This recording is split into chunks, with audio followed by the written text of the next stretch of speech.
Hey there, this is Darren, founder at Denzity. Welcome to Denzity Insights, where we interview real estate experts for their expertise and opinions and help you to learn more about all things real estate. This is one part of the full interview we had with Damian at the Asian Bankers Club, a physical asset investment club with an extensive focus in the overseas real estate market in Southeast Asia. In this part, we are going in depth on Thailand. Thailand has been known to be one of the top tourist destinations, and the country's economy is strongly tied to tourism. As COVID has lingered around for more than a year, Thailand real estate market has been deeply affected. Is this a good time to invest? I'm sure you'll be able to find signs from this episode. You can find the other interviews from Damian and more about him in the show notes or our blog, www.denzity.io/blog. As always, you can find everything we mentioned in this episode in the show notes, including our thoughts, more about the guests, and all the tips and tricks. If you haven't yet, hit the subscribe button like you mean it to get our regular updates. Now, take a deep breath and buckle up for the show. Hope you enjoy. So Damian, you know how we talked about different part of Southeast Asia? So what's going on in Thailand right now?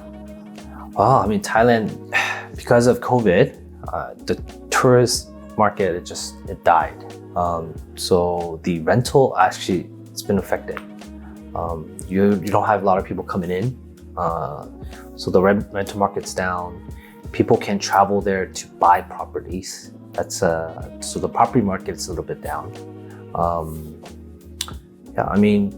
COVID really, put them on a stop right now. I see.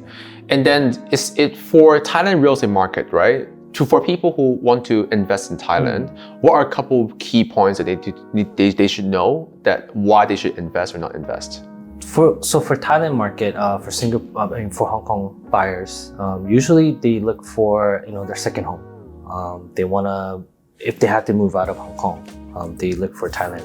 It's good food, good environment, very good public transportation, very good network of international schools, and good healthcare.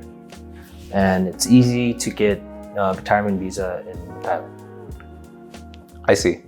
And so for when people invest in Thailand, right, what are things to be aware of? And then again, what's the difference between other countries around Southeast Asia?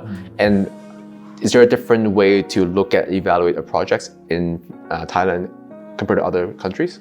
Yeah, so people have the conception of that Thailand, especially Bangkok, is very oversupplied, which is true in a sense where they do have a lot of developments going on.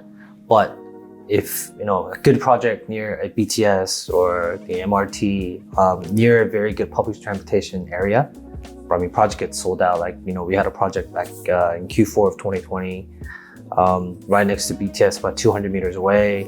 They're 98% sold out. Another thing is, foreigners are allowed to buy up to 49% of the net area of the building. So, a lot of foreigners are able to buy these nice projects. The downside is the developer usually sell out to the locals, especially the projects near the BTS with very good location. So people still have they read articles saying that Thailand's oversupplied, why should I buy? The local Thailand people are still buying good projects and they get sold out. I see. And same time as that, is there any area you think is overrated or underrated? Right now, I'd say Phuket has been hit the hardest because of the no tourist. So, people that invested in Phuket probably 4 or 5 years ago, they're just feeling feeling it right now because that whole town is empty. So we have, it's good and bad. Either people that want to buy Phuket now, they could probably get a very good deal. Bad for people that bought, 4 or 5 years ago. I'm sure the capital gain is up there, but the rental yield's not there for the past, I would say 8 to 9 months. So that's the downside. I see. And then, so obviously everyone in, foreigners always looking to Phuket and Bangkok, right? Yeah. Is there any other hubs that you think there's a potential there? So there's an area called Hua Hin. Okay. So Hua Hin is about 3-hour drive from Bangkok.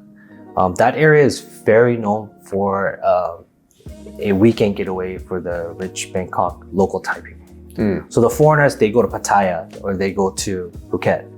But the local, Thai people, they'll drive to Hua Hin. Hua Hin that's where the king had his the castle.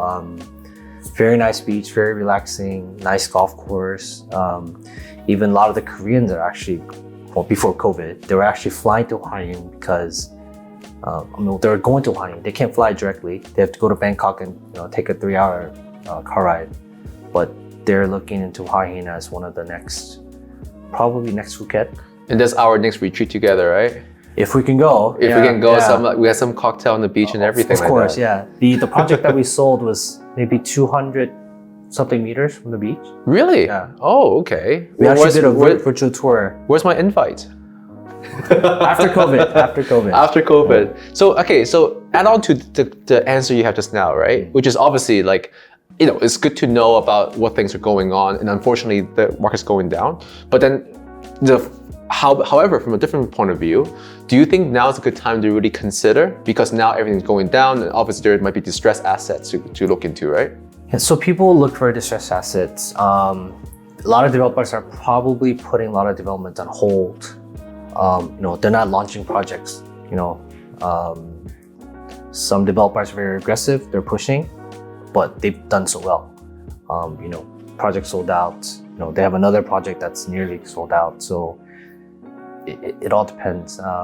Distressed asset, there's a reason why they're selling for cheap. I see. There's a reason why the projects that we're selling, there's no big discount because it's a good project. And it will have a good capital gain in the future. Well, speaking of projects, do you have any project in your head right now?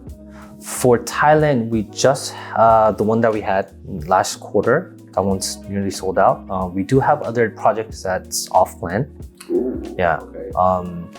Again, only, selected weekends out of the year that we can have seminars. So if if a client wants to get to know more about the project, they'll contact us. We'll do a one-on-one private consultation. That's great. Thank you so much for your time. Thanks for watching. Majority of you don't stick around this far. So we're flattered and truly appreciate your attention. To return the favor, let us tell you our thought on this episode. I get the feeling that you need to have good relationships with the locals or have the locals be part of the investment in order to get some potentially good projects. Also, there may be markets that only locals would be able to weave out. This is an important factor if you're interested in investing in Thailand. I'll suggest to start studying the market and explore potential opportunities, as there might be more distressed projects to explore. Be patient and start building relationship with the agents to find good projects. We have a more detailed version of our thoughts in the show notes. Beside that, you can find more about the guests and all the tips and tricks we have mentioned in the show note too. Well, what do you think? Let us know in the comment section. Fun fact, do you know that more than 85% of you have subscribed to this show yet? Subscribe now to keep getting good stuff from us. Thanks for watching. What do you think of this episode? Please let us know in the comment below, and be sure to hit the subscribe button to keep in touch with us for upcoming videos. But before we go, I want to give a big shout out to Patina Design Lab. They're the one who help us in making our brand, our direction, as well as these videos. They are a strategic design consultancy firm to help businesses with a wide range of design services, from industrial design, branding, graphic design, art direction, content creation, and many more. They are a very talented bunch, and I urge you to check out their website for their work. That's all for today, and see you next time. Cheers.